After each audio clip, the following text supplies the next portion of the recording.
Our second speaker is also someone many of us know.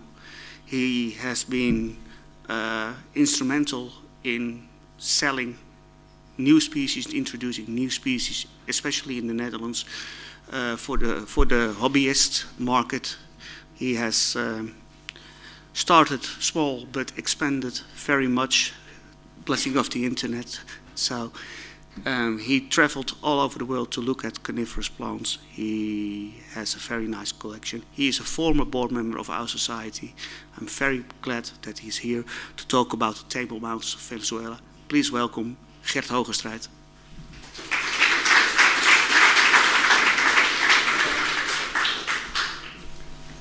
Thank you all. Nice seeing lots of new faces, but also some very good friends. I will talk 1 hour about table mountains of Venezuela. There are many slides. It's not chronological. It's just all the table mountains, the plants, the animals of these rich mountains in Venezuela. By profession, I'm a biologist and an environmental engineer. I traveled a lot in the world and I was always caught by carnivorous plants. And during the last 20 years, I have traveled mainly in Brazil and Venezuela. I have been, I think, on 16, 17 table mountains, also the small ones. And this will give you an impression of these mountains. Next slide, please. This is the map of Venezuela. I don't have a better one, but if I'm talking about Venezuela, this is Venezuela. These are the eastern table mountains. This is more or less Chimota, and this is the Neblina part. Next slide. As all of you know, table mountains are really famous because they are divided from the Amazon region, and they are really 100 years old. Here you can see that on the top, now clouds, below is a lot of fog, and so that makes a little bit of difference with the Amazon brother and the mountains up. Next slide. This is Ilu territory. Here you have Ilu from the side. This is you can see all the people that are looking for heliovora, they have to climb and go to this part, and sometimes a little bit to this part. But these mountains are ranging from 1,000 up to about 2,800 meters high. And the temperatures I will discuss later. Next slide.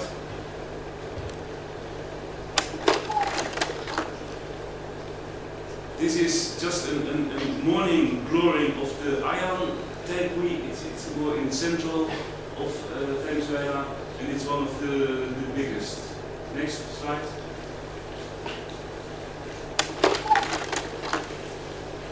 Here you can see the steep walls. This is at Roraima. You can also see all the water that is collected here, and that making a rich environment, especially for Drosera, Uticularia, and Heliovora. And here you can also see, now it looks that, now you can see that these mountains will get a lot of sunlight during the day, but sometimes new fogs are coming in, and so partly they are not in full sun anymore. Next slide.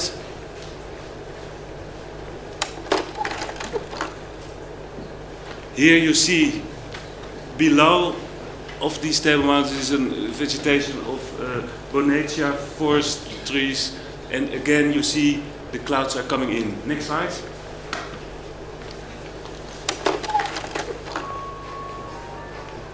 I thought I did put off my telephone, so I cannot excuse it for myself. I just open it. It's open, it's okay. Here you see, so I want to ask everyone to put off his telephone. This is also, you see the water that is collected by rain goes down to the Amazon, and then yes, it's also making the erosion of these table mountains. Next slide.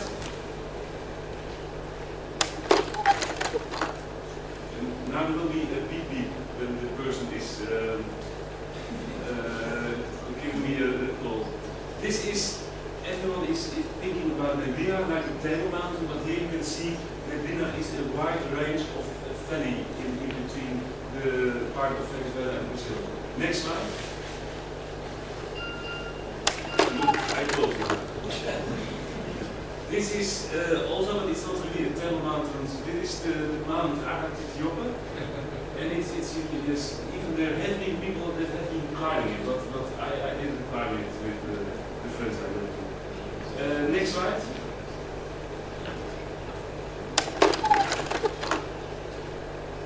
Here you can see again, this is below lots of yes, vegetation here.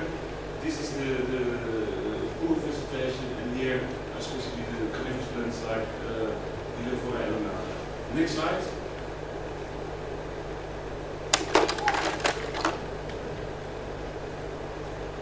This is Roraima, and you can see it's just into the clouds because of the morning hours. Next slide.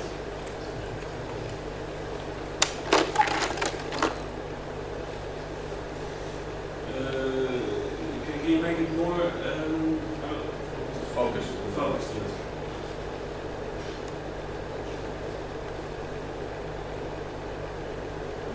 Yes.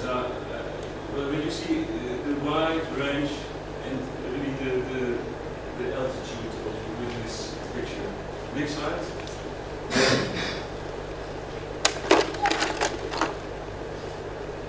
Also, if you are in the Amazon region, you have, this is Sarayama, you have the pit holes there at some places, and how they are just appeared to be erodation of the water. Next slide, please.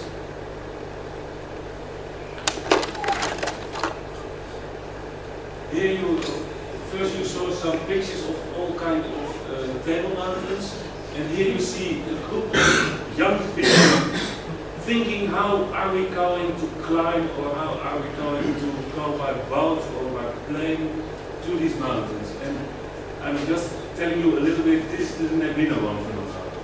And you see you need a lot of friendship, and you need a lot of money and a lot of food to be able to go for 3-4 weeks out into the bush. Next slide.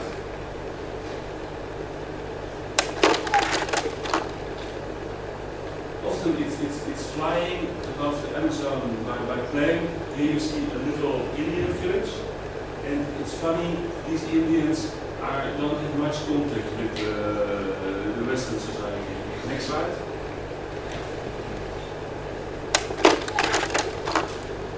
I'm just giving you an idea. You land somewhere. This is near Acapulco. Just a nice picture to show you it's not always sunny, and all kind of nice formations with nice plants. Next.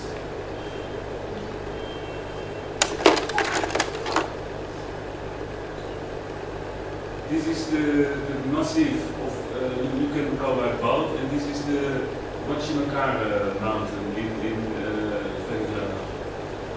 And here you see it's all rainforest, and maybe you can focus it or not.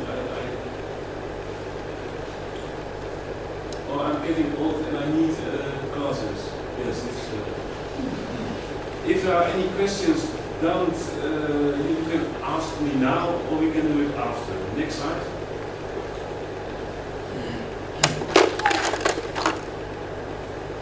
Here you can see really poor Indian, these are yellow mama Indians in Amazon, and these are the places, it's really undisturbed, and you have only some local agriculture. Next slide, please.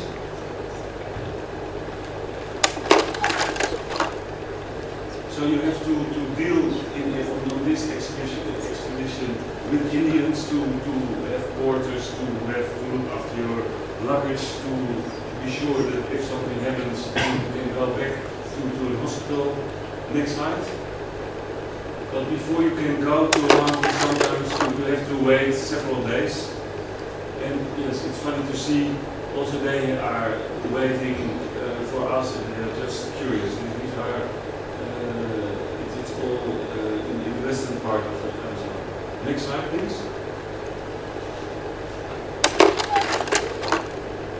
And during this specific expedition, I was really, it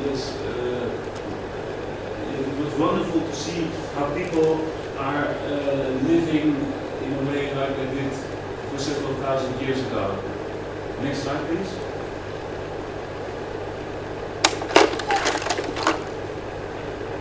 And they sometimes have some monkeys in the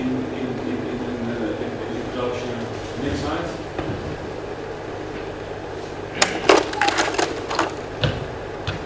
And this is the other place. This is the great end.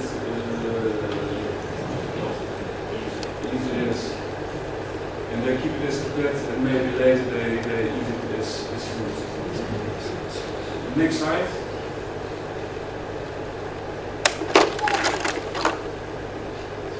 And also sometimes, especially Fernando, he's a friend of me, he finds really weird stuff in his bed.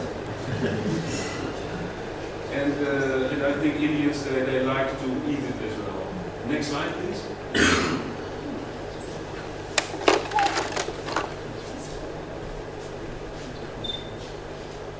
Yes, the people that are still using old methods to get meat. This is a bow, I think it's called in English. But the funny thing is, here you see all the animals they have killed and the food they have. Next slide, please.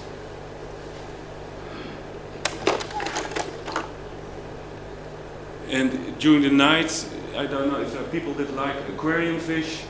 They are catching aquarium fish, but not for their aquariums, but just to have food. Next slide, please. So part of looking for carnivorous plant is also part of seeing a part of other cultures. Here's a boat trip. Next slide. To regions. So now we are going to climb a mountain. You know the old backpack like Indians make from caucus material. This is Roraima and this is Cucanan mountain in the eastern side of Venezuela. Next slide. But the mountains, it's sometimes really far away, so you have to walk like this one. It's Wachimagare. It takes you several days to go to a top or to try to find a top to be able to climb it. Next slide, please.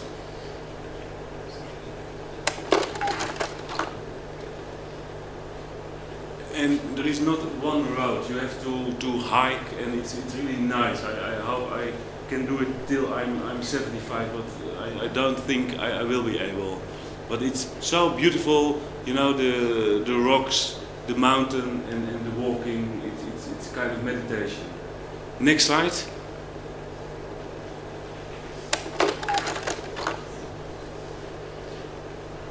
If you urinate near in Venezuela, near a river, you can make nice pictures of butterflies, because they don't like, they don't have much salt, and when they smell it, they always go to that spot. So if there are people interested in butterflies, you know how to catch them.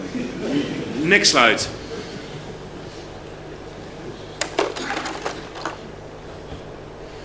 Now we are a little bit climbing, and you see all kind of small plants. This is a Papilontis species. It's a small plant that is often, when this plant is growing, you can find carnivorous plant. Next slide, please.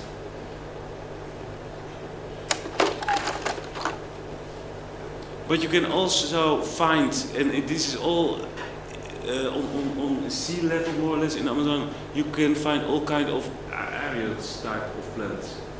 Next slide, please.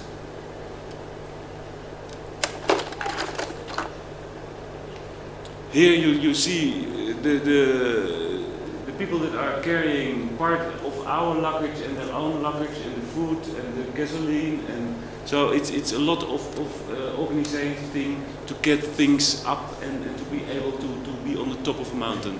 Next slide, please.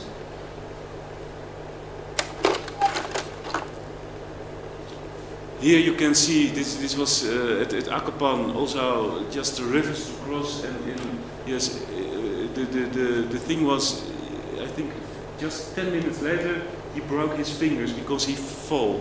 But we were happy he didn't break something more. Next slide.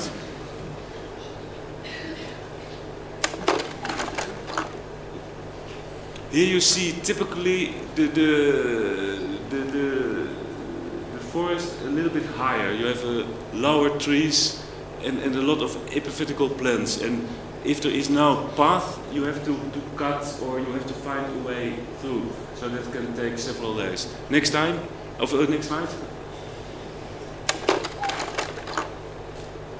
Also, this is Frisia splendens. You see these plants, they are grown in Holland by commercial nurseries in the millions, and here are the botanical forms of it. Next slide.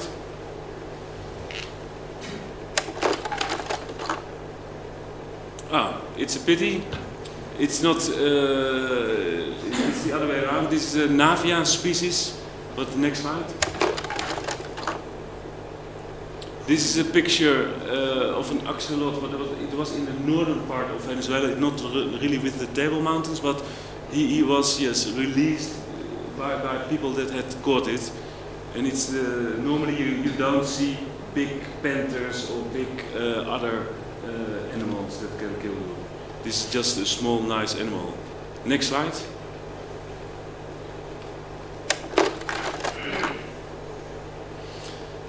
This is, I think this is near Duida. You can see, yes, there's forest, but you have to make a campsite. And yes, sometimes it's hard to find a place to stay. Next slide.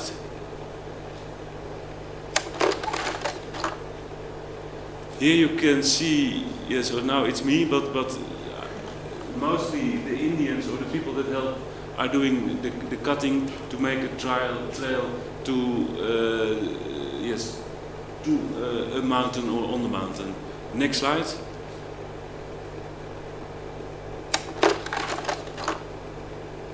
There are sometimes you find some really beautiful spiders. There are not really many poisonous spiders in Venezuela, so that's good. Next slide.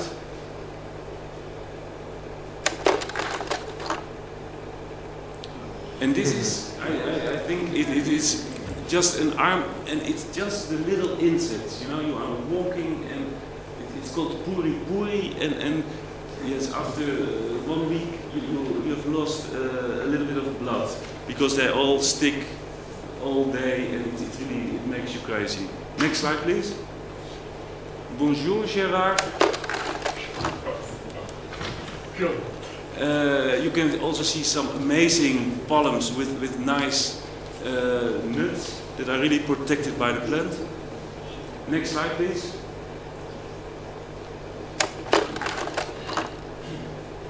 And in the lower parts you can sometimes find some orchids. But normally they fall off of a tree, and then that's the only way to make pictures of these plants. Next slide.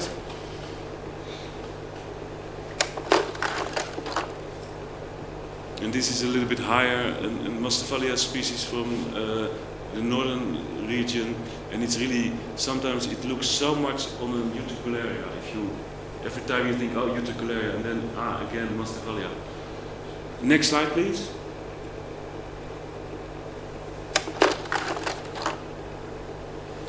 And sometimes you find some poison arrow frogs. The thing I wanted to share with you, it's really hard to make a picture of these animals. And I know this frog, I was trying to have in front of my camera for half an hour, and every time I was having it on my hand, and then after it I took a cigarette, but I had the poison I had on my hand, and I was really thinking, what's happening? You know, I was thinking, oh, maybe I'm dying now not because of smoking, but because of the poison arrow frog. But nothing happened, so I kissed the frog, they would say in England. Next slide.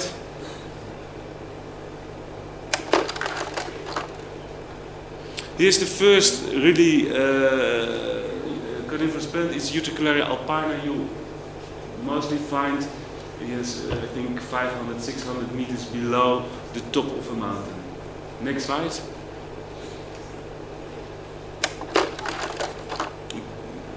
Here you see if you are on the mountain, and I think this is Fernando. He is so relaxed. We said we want to push you, but he wanted to stay. This is on Roraima, but it's really, the formations are incredible. Next slide, please. Species of Table Mountains. This, but you have to focus it a little bit, if possible. No, it's not Uticularia sandersoniae, but this is Uticularia jamesoniana.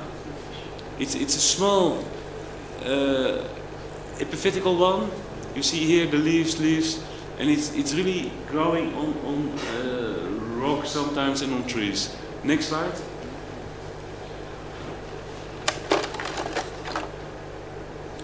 On the top of the mountains you find some other orchids. This is an orchid you find on, I think it was Iru, Traan. Next slide.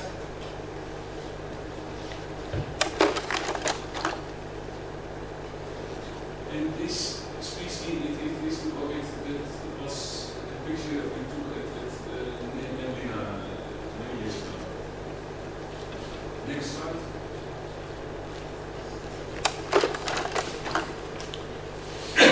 So here, this is a nice picture to see. You have to overcome this kind of forest that is really nice. It's really rich on all kind of plants, especially epiphytical Uticularias. Next slide.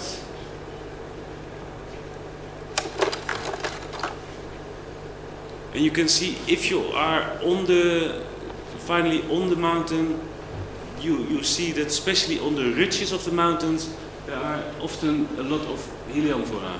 And it's also, you can see after the trip, the distance you have been traveling by foot or by air. Next slide.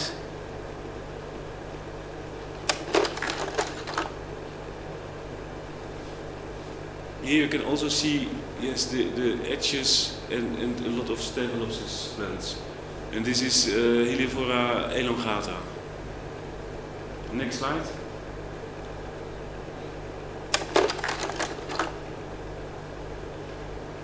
If you look down, you see the walls, all kind of bromeliads, and also it's always so nice to see all the clouds coming in all the time. Next slide.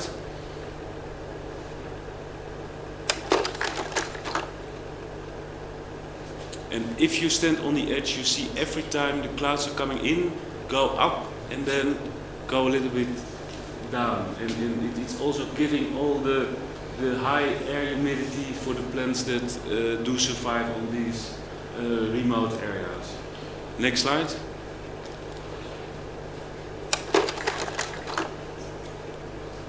Here it's also a good example to see all the wind is coming, the clouds are condensating and then they go up, and it's really a beautiful sight.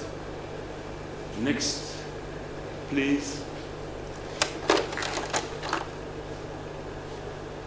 And if you are, this is Y tape, this is Roraima, and in between the two table mountains also all the clouds are coming in. Next slide.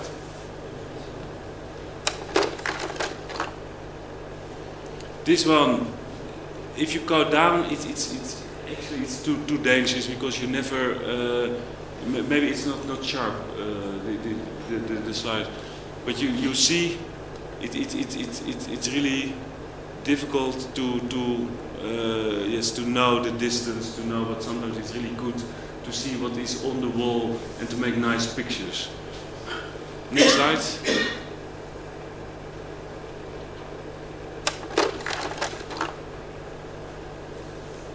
And if you are on the mountains, you don't see many other tourists. Next slide, this is also Roraima.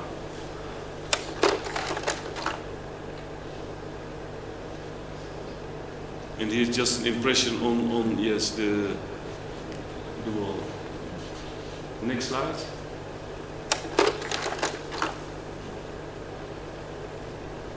This is just also Bonacea forest. California Tatay, and nice waterfalls. Normally it's not a problem to have water during these kind of expeditions. Next.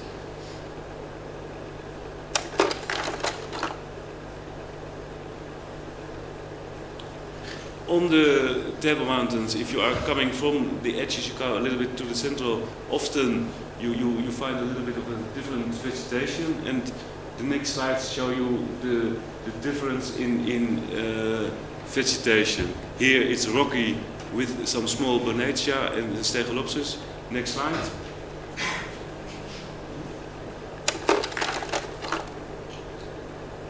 And here it's just all water, no vegetation. Next slide.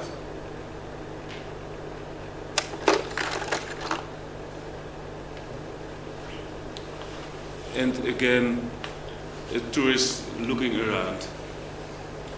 Next slide.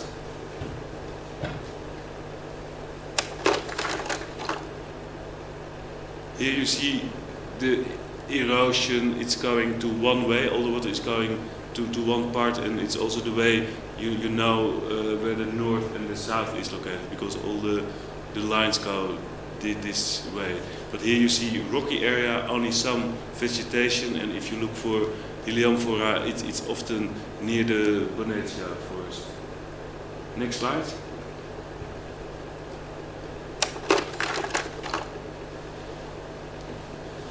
Just a nice picture to show you also the erosion of these areas. Next slide.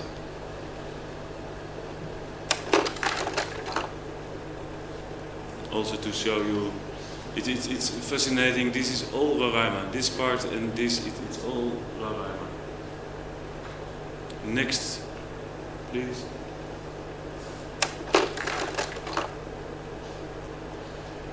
If you are on a mountain, sometimes it's sunny, sometimes it's not, and you can see the wind going in with the clouds, and then it can get 10 degrees, 15 degrees, and I think maximum will be 20 degrees. That's also the reason many of the Heliantheras has to be kept really cool when you grow them at home.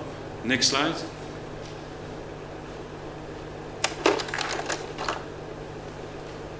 Here's also just to show you, it's all little fog that sticks on the plants. Next slide.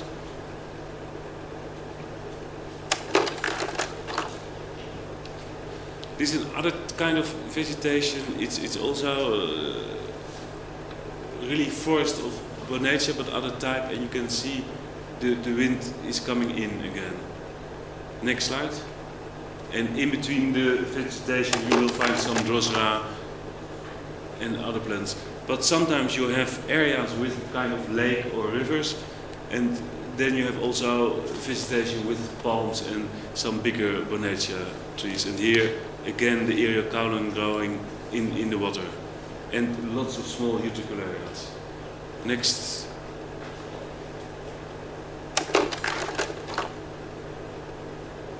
Just to show you here, it's kind of dry in this area. This is on the Neblina, and there you see all kind of puya-like bromeliads. Next slide.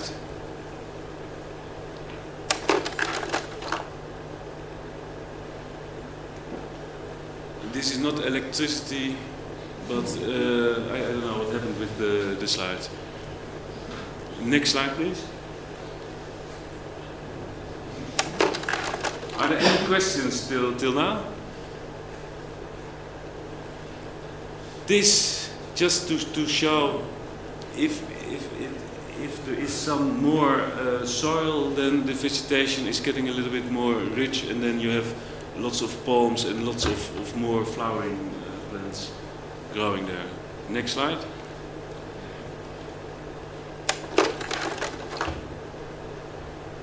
And these are really nice areas full of sphagnum, and many times you will find Utricularia quelchi growing aside.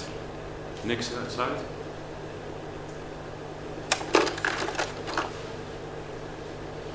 Here you see also some cycas-like plants that also grow on table mountains.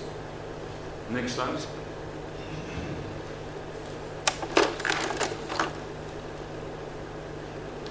This is not waste in the forest, but it's just a way to make a campsite, just with a lot of plastic, trying to keep out of the wet, and cooking and going to the toilet, all in a really small area. Next slide. And it's dark because always at 5, 6 o'clock the light is going out. And this is just to show little tents, and you can put your tent anywhere. Next slide.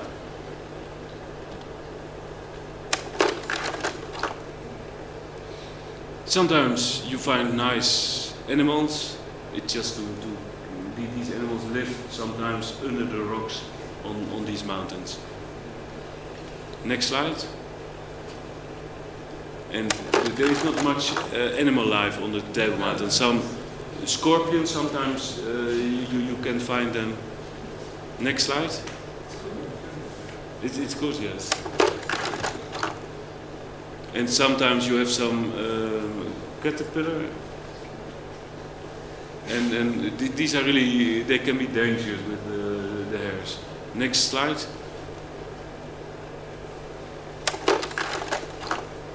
But you won't see poison arrow frogs. There are some little frogs living on the lower Table Mountains. Next slide.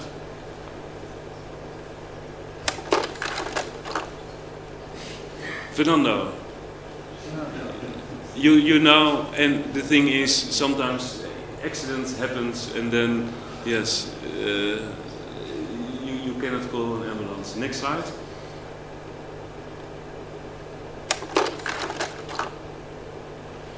This is a more dense vegetation and without much rock.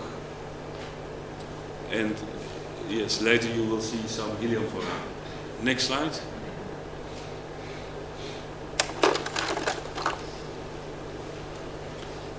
This is Brocchinia tatai, one of the bigger bromeliads, and in it often Uticularia humboldti is growing. And if you don't find water, you can always find water in this kind of big water tank bromeliads. Next slide.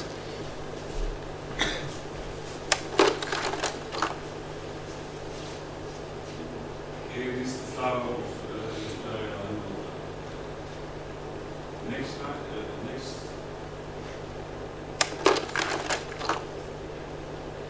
This is, I still don't know if this is Brocchinia reducta or activis. It's the plants were really as big as I am, and maybe it's another species, but it was really 1.5 meter tall Brocchinia. Next slide.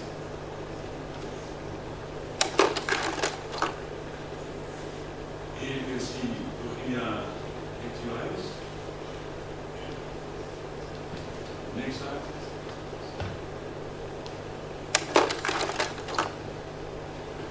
But sometimes they also grow in little spots when there is little soil, and they grow. Next slide.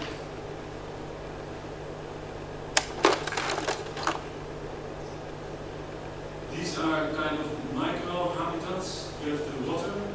Sometimes it's full of water and sometimes not. But here there is some soil accumulated, and there you have little islands full of biodiversity. Here you can see some serious species, some small heliophora, and some Drosera. Next slide.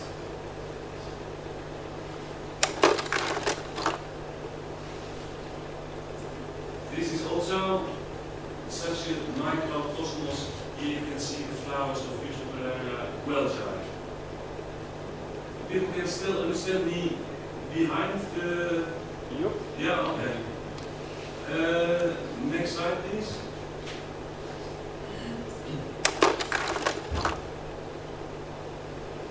And sometimes you only find Brocchinia and no other carnivorous plants. Only, and you would expect on this kind of mountain to find heliophora, but on this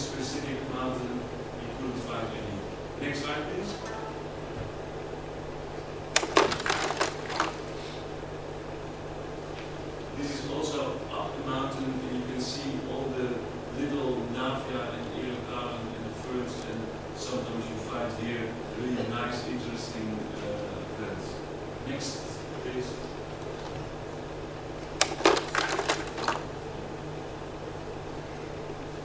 This is Uticularia. I think it's Carnivorous, but it's a picture from not on the mountain, it's below the mountain. But it's sometimes you find a lot of yellow species of Uticularia. Is it Carnivorous? Yes, yeah. Uticularia. Next.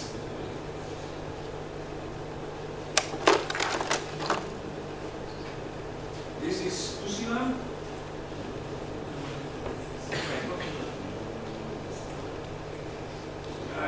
If you look in the book of data, you have about 40, 50 Uticularia species that are yellow flowering, and this is from Washington. No, I think it's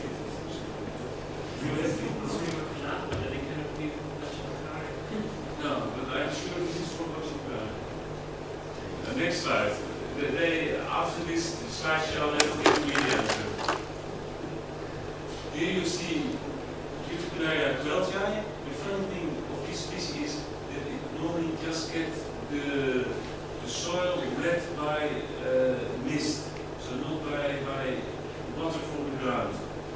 And you can also see that it's often drying off, so they are not constantly in the water. And when they die off, they have the bulbs in the soil that can make them survive. Next slide, please.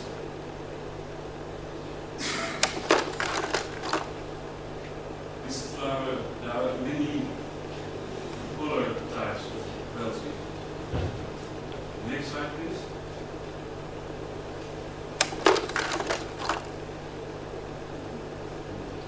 I like this species a lot. It's Uticularia campbelliana, and it's a little bit the same story as the Uticularia queltii, only growing on rocks or on trees, and just a tiny layer of soil, and that makes it grow and flower in this land. Next.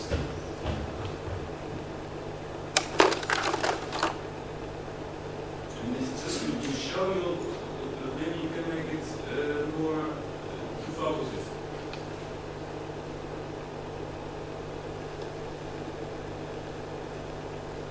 Maybe it was not, but the leaves are really small and the flowers are, I think, 10 or 50 times bigger. Next slide.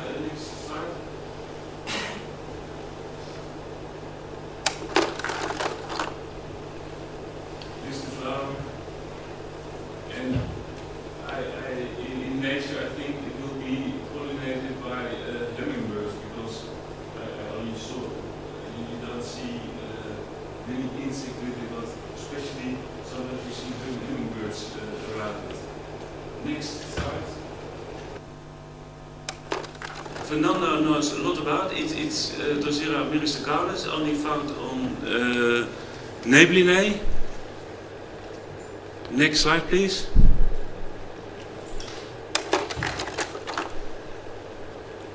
A detail, and the funny thing about this Drosera, it's not growing in that wet soil.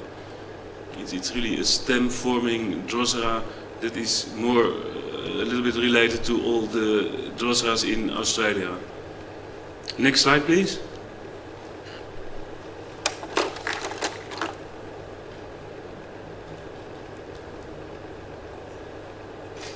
Mr. Fernando, which species is this?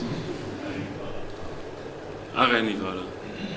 You can see it's a nice species growing in the wet, in the white sand.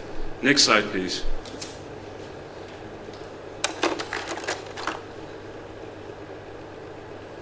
This is a close-up to show you that during the night and in the morning, the glue of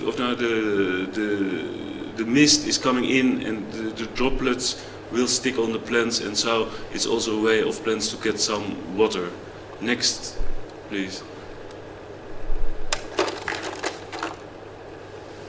This is also a nice species of Stegelopsis. You have various species on all the Table Mountains. They are more or less different, so there are many species of Stegelopsis. Next, please. You have even species that are a little bit like a mirror blue blue, green, and it's fascinating how much diversity this species has. Next one.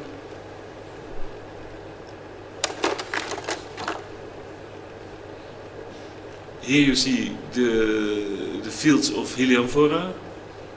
This is Helianthora Tyleri in near the border with Colombia. Next slide.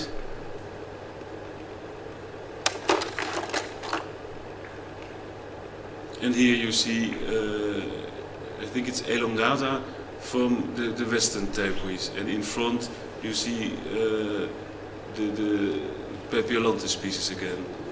Next slide, please.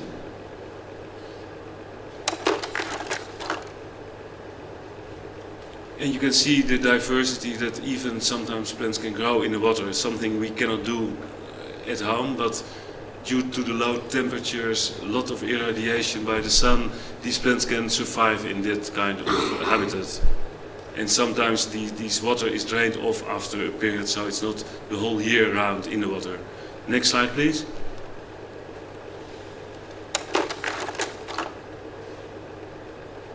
This is Helianthora glabrata.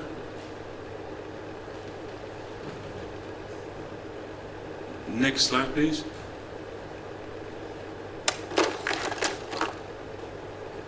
Details, and also here you see how many pictures, and that there are only some pictures are really beautiful because all the other ones have been destroyed or are old. It's not like the Helianthoras commercial nurseries are selling in Holland. Next slide, please.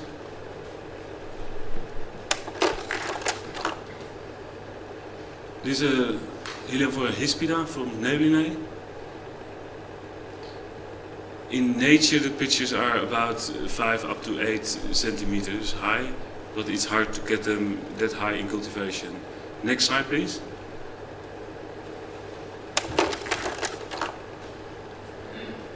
Another picture of the hispida. Next slide.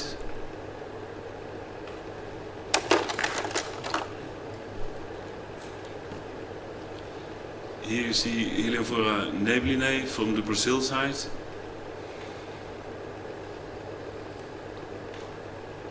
It looks like monks in the mist. Detailed picture. Next slide, please.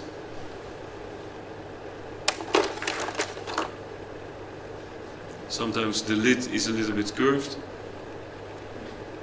And maybe this is some hybridization in that population. Next slide, please.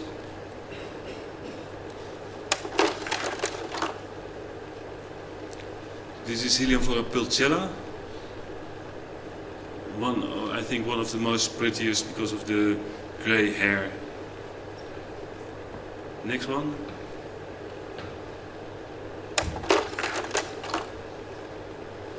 Detail of this plant, it's different from minor, as you can see. Next slide.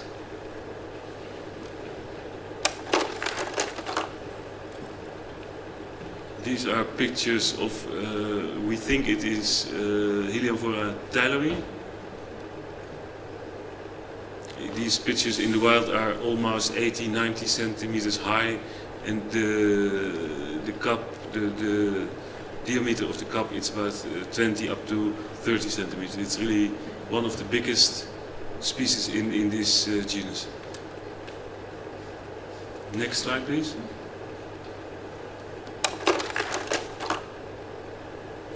If you look for Helianthora, I always thought that snakes didn't live above 1500 meters, but sometimes you see on the left the Helianthora. Here you see the Helianthora, and this is a really deadly snake. And when we discovered it, I didn't like to walk back again, because after many weeks of walking in this kind of vegetation, you think, oh, there are no snakes. But if you see one, you don't want to walk anymore, because if it is really biting you, you will be dead within Now one of you within some days. Next slide.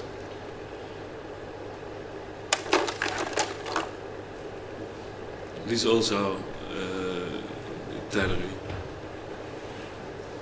Next slide.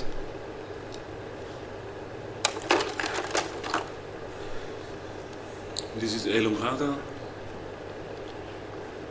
And it's just all these slides are to show you the impression of the rich biodiversity of these table mountains. Next slide, please.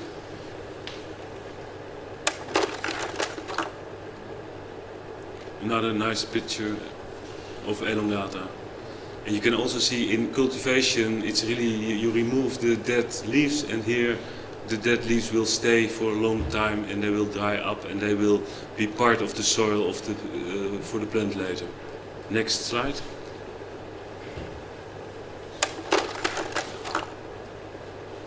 Just to show you a flower of Helianthera. Next slide.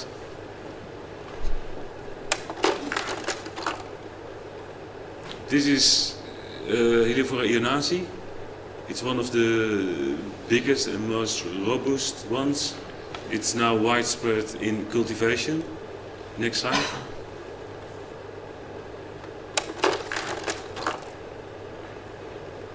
This, I think it's an intermediate between elongata and ionasi. It's on the same location, but you see also on the location the diversity. Next slide.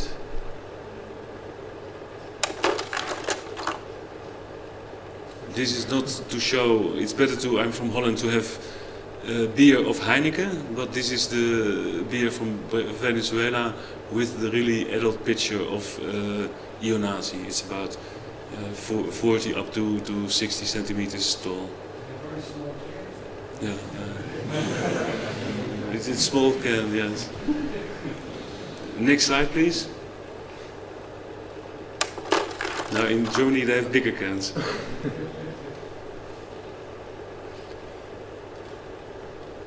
Also ionasi. Next slide.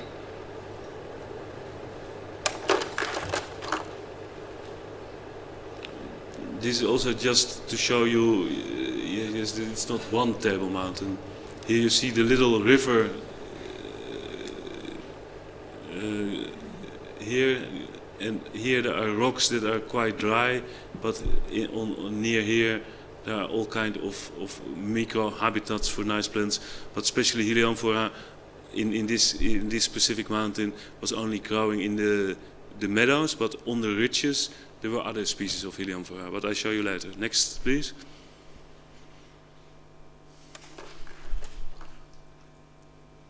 These are the true Helianthera nebulinae.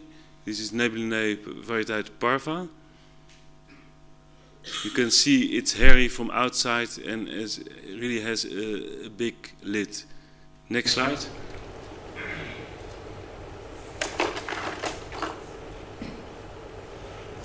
Here's also to show you, these plants are about 30 up to 60 centimeters tall.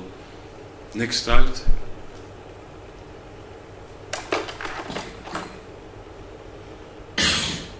It's an amazing species because the lid is 1/3, almost half of the diameter of the plant. Next slide.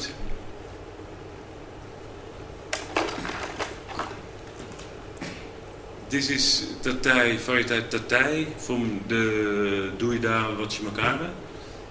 And you can see here also Virginia acuminata. Under the Bonacea tree, and normally this, I think, when these are a really old population and they can reach 1 meter, 2 meters, but it's only because they are stable because of the trees around it. Next slide, please. Are there any questions till now? This is just to show you within a mountain you have 1 or 2 species, but within the 2 species you have all kind of hybrids. This is glabra and with nutons. This is nutons. You can see all kind of intermediates in between it, but it's also because of the circumstances, more or less light, so it's quite hard to say when it is a plant or when it's a new species, or when it's a hybrid or when it is a new species. Next slide, please.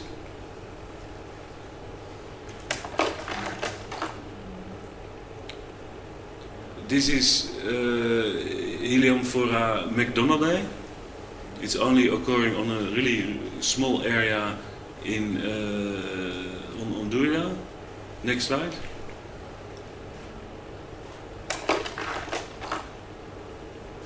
But it's one of the most colorful ones. Next slide, please.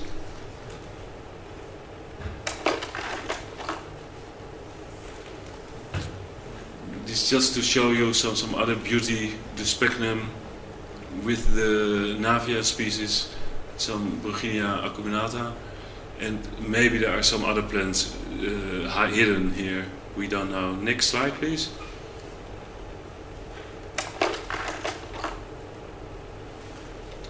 Just to give you an idea, going back to see, you have so much mountains, and more or less all the mountains have their own Helianthora species and other species. Next slide, please. And you don't always have to walk on the mountain. Sometimes you are privileged and you can have a helicopter. Next slide. And helicopter is nice, but sometimes you can come on places that are really difficult to reach, and this is the only way to come there. Next slide, please.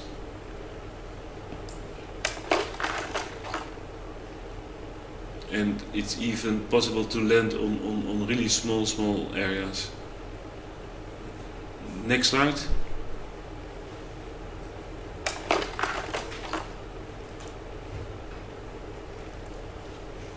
You see the clouds are there, and with the helicopter it's sometimes really difficult to be on the mountain before the clouds are rolling in again. And if you are with a helicopter on a mountain and the clouds are coming in, you can be stuck for several days there. Next slide.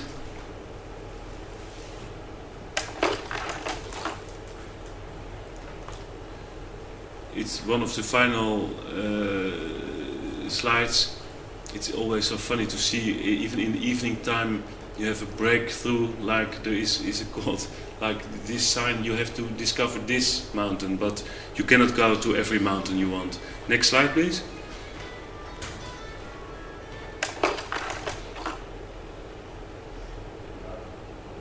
And I think this has been the last one. Thank you for your attention. Are there any questions? And can someone put on the light, please?